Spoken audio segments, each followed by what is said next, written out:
नहमदुहु व नुसल्ली अला रसूलिहिल करीम अम्मा बाद फ़अऊज़ु बिल्लाहि मिनश शैतानिर रजीम बिस्मिल्लाहिर रहमानिर रहीम रब्बि इश्रह ली सदरी व यस्सिर ली अमरी वहलुल उक़दतम मिन लिसानी यफ़क़हू क़ौली।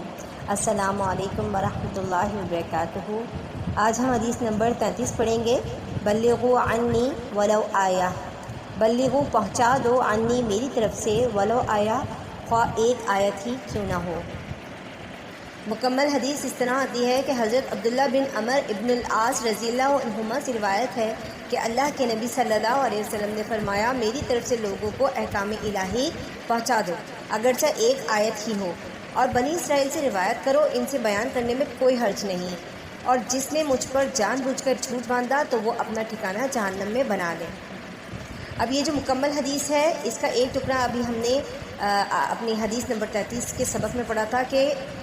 जो भी मुस्तनद रिवायत से हमें जो भी कोई इल्म मिलता है वो हम पर लाजिम है कि हम आगे तक पहुँचाएँ। दूसरा पार्ट है कि बनी इसराइल से रिवायत करो,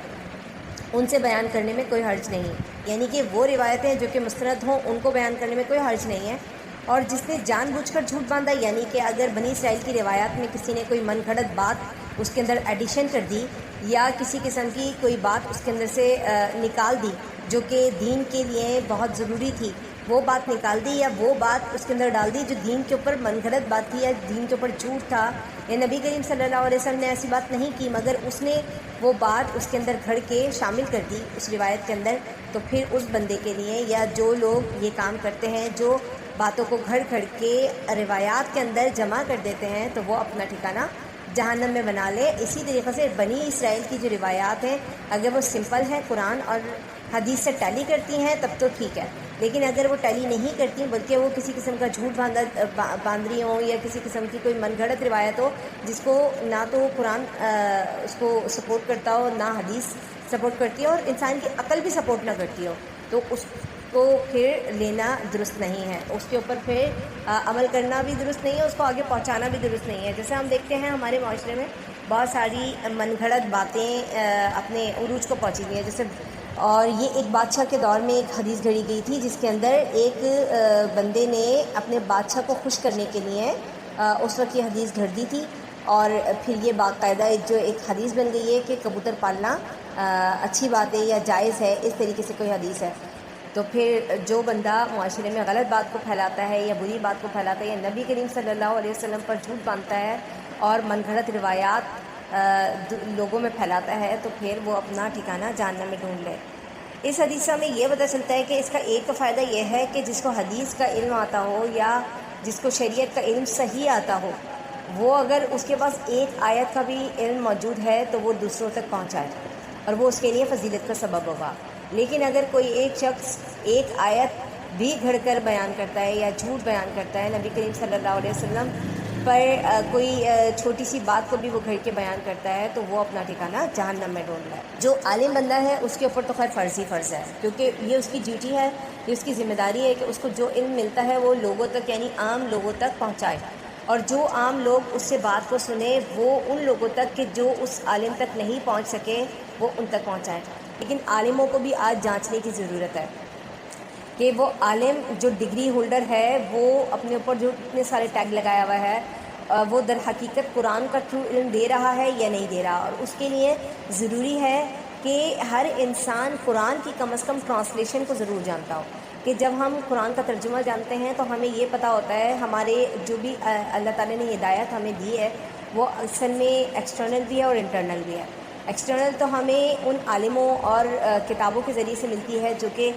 हमारे इर्द गिर्द हमारी जो किताबें हैं, जैसे कुरान पाक है, उसके बाद अहादीस हैं, और फिर उसके बाद दीगर जो इस्लामिक लिटरेचर है वो हमें बताता है, वो हमें हिदायत की तरफ लेकर के आता है। उसके अलावा जो हमारी एक इंटरनल है कि इंसान को सिक्स सेंस अल्लाह ताला ने दिए, वो सिक्स सेंस उसको बताती है कि ये जो 6 रास्ते जा रहे हैं, जिन 6 रास्तों में से एक रास्ता सिर्फ सही है तो वो कौन सा रास्ता होगा।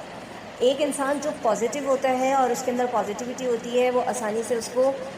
उसकी निशानदही उसको हो जाती है, और फिर अल्लाह ताला भी उसकी रहनुमाई करता है, अंदर से उसकी इस्लाह करता है कि कौन सा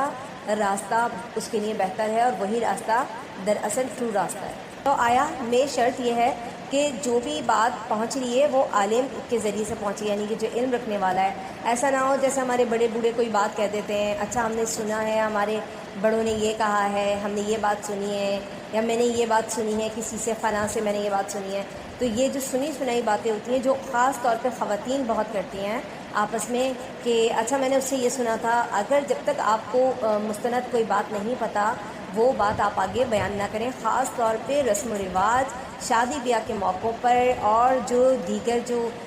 بھی امپورٹنٹ جو ایونٹس ہوتے ہیں گھر کے اندر، اس میں وہ اپنا جو علم ہوتا ہے اس کو ضرور پاس آؤٹ کرتی ہیں، اور کوشش کرتی ہیں کہ دوسرا بندہ انہیں من و عن جیسا وہ کہہ رہی ہیں ویسا مان لے، اور جب وہ مان لیتے ہیں تو پھر ان کے اندر جو ایک خوشی کی لہر دوڑتی ہے، خواہ وہ غلط علم دے رہی ہوں یا وہ ان کو صحیح علم دے رہی ہوں، لیکن صحیح علم جب بھی دیا جائے گا وہ ریفرنس کے تھرو دیا جائے گا، کوئی نہ کوئی ریفرنس ہوگا، کوئی حدیث لے کے بات کی جائے گی، کوئی قرآن کی جو بات کی جائے گی۔ لیکن جو خواتین خود اندر سے کنفیوژن کا شکار ہوتی ہیں تو کسی بات کے اوپر تو نہیں، ان کو یہ کام کرنا چاہیے کہ وہ دوسرے تک وہ بے سند بات پہنچائیں جس کے اوپر ان کا اپنا یقین اتنا زیادہ نہیں ہے، بلکہ وہ خود بھی کنفیوزڈ ہیں۔ اور بنی اسرائیل کی تمام روایات کو بیان کرنا ضروری نہیں ہے، یعنی جیسے حضرت یوسف علیہ السلام کے قصے میں زلیخا کی جو بات ہے کہ ان کی حضرت یوسف علیہ السلام نے ان سے شادی نہیں کی، نہ تو یہ اس کا تعلق ہمارے دین اور ایمان سے ہے، نہ اس کا تعلق ہمارے عقائد سے ہے، نہ اس کا تعلق ہمارے اپنے اعمال کے اچھے ہونے برے ہونے سے ہے،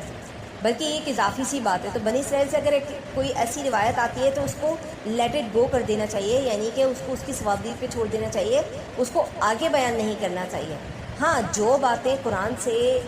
واضح ہوتی ہیں، قرآن سے سپورٹڈ ہیں، وہ باتیں ہمیں آگے بیان کرنی چاہیے، جیسے قربانی کو جلانے کے لیے آسمان سے آگ کا اترنا ہے، اسی طرح بچڑے کی عبادت کرنے سے توبہ میں اپنے آپ کو قتل کرنے کا واقعہ جو بیان کیا جاتا ہے، یا قرآن کریم میں بہت سارے تفصیلی واقعے ہیں جو عبرت کے لیے اور نصیحت کے لیے بیان کیے جاتے ہیں، تو وہ ان کو بیان کیا جا سکتا ہے۔ عام لوگوں تک جو بات ایک سمپل وے میں قرآن پاک کی آ رہی ہے یا سمپل احادیث آ رہی ہیں جو مستند ہیں، تو وہ تو آپ بیان کریں، لیکن جس میں آپ کو شک شبہ ہے، جس کا کوئی ریفرنس آپ کو نہیں پتہ، تو اس کو بیان نہیں کرنا چاہیے۔ تبارک و تعالیٰ سے دعا ہے کہ اللہ تبارک و تعالیٰ ہمیں مستند علم دوسروں تک پہنچانے کی توفیق عطا فرمائے اور ہماری زبانوں کی حفاظت کی توفیق عطا فرمائے۔ آمین ثم آمین۔ سبحانک اللہم و بحمدک، نشہد ان لا الہ الا انت، نستغفرک و نتوب الیک۔ السلام علیکم ورحمۃ اللہ وبرکاتہ۔